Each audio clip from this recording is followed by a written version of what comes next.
Welcome back everyone to our top 5 plays for League of Legends. My name's Parv and I'm here to walk you through some of the amazing submissions you guys sent our way. The first play in today's episode comes from Space Kuro on Lee Sin, and at the beginning we see his team take the Inferno Dragon, but he just saw Lucian, so he walks in with his ult ready. The Sonic Wave connects and he goes in with Resonating Strike into a Ward Jump kick, somehow finding the angle to hit all 5, which gets chained into Last Breath. This team fight went 0 to 100 as blue team quickly cleans up 4 kills off of the back of that incredible engage. Let's have another look one more time because I wanted to point out how crisp and fast that was, avoiding all the CC the enemy team threw at him.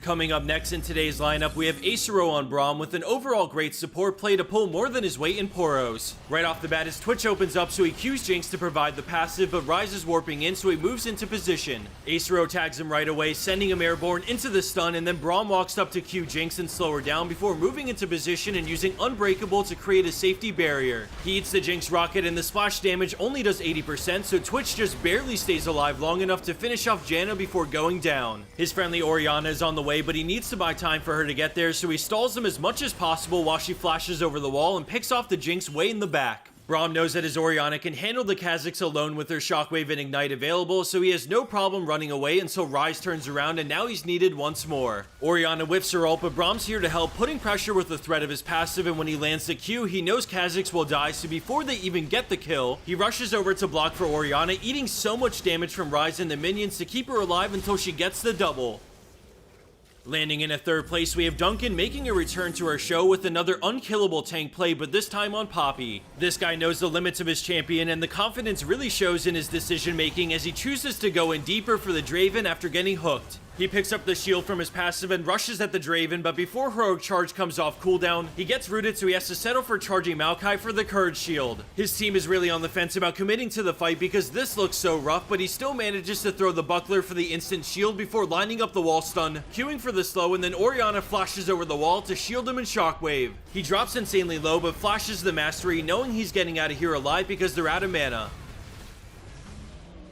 Tanks can carry fights pretty damn hard, but there's nothing like a good old-fashioned mechanical Vayne play to carry a fight and save the day. Cronus has her back against the wall as she gets on Gnar, dodges the stun and Elastic Slingshot before flashing Let's Bounce and then tumble dodging the laser, getting a few autos in on the blob. Another great tumble avoids the binding as she summons her heals and takes on the Ezreal 1v1, crushing the duel before tumbling another E from Zac. 2 quick autos followed by a max range condemn proc the Silver Bolts, and with Zac coming back up, she tries to finish him off before he responds, but he ends up going down anyways for the quad.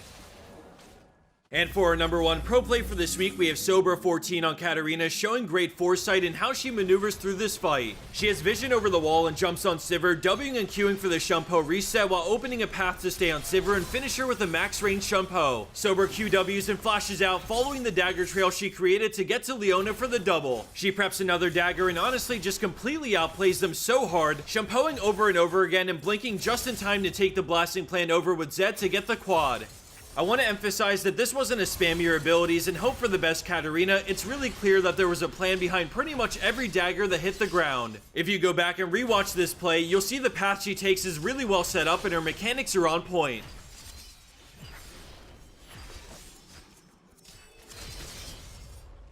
And for our bonus clip of the week, we have 131 on Janna, who submitted a recording of her actual game where we get to see the enemy Shaco potentially abuse a pretty insane glitch. I say potentially because I'm not calling out the Shaco player. I can't tell through the submission alone if he knew what was going on or if maybe from his perspective things were normal. Keep a close eye on the chat box in this game as well as Janna's teammates as they get wrecked by a perma and Viz Shaco.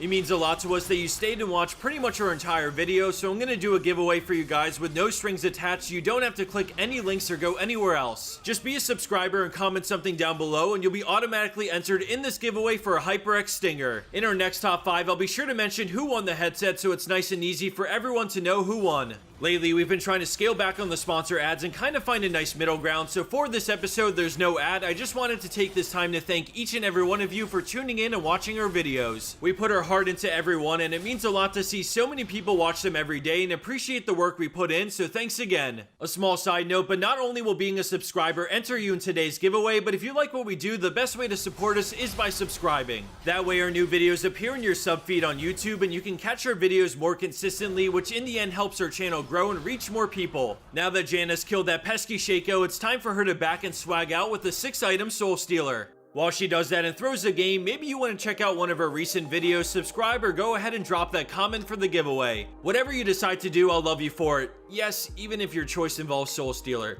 Have a great day everyone and take care.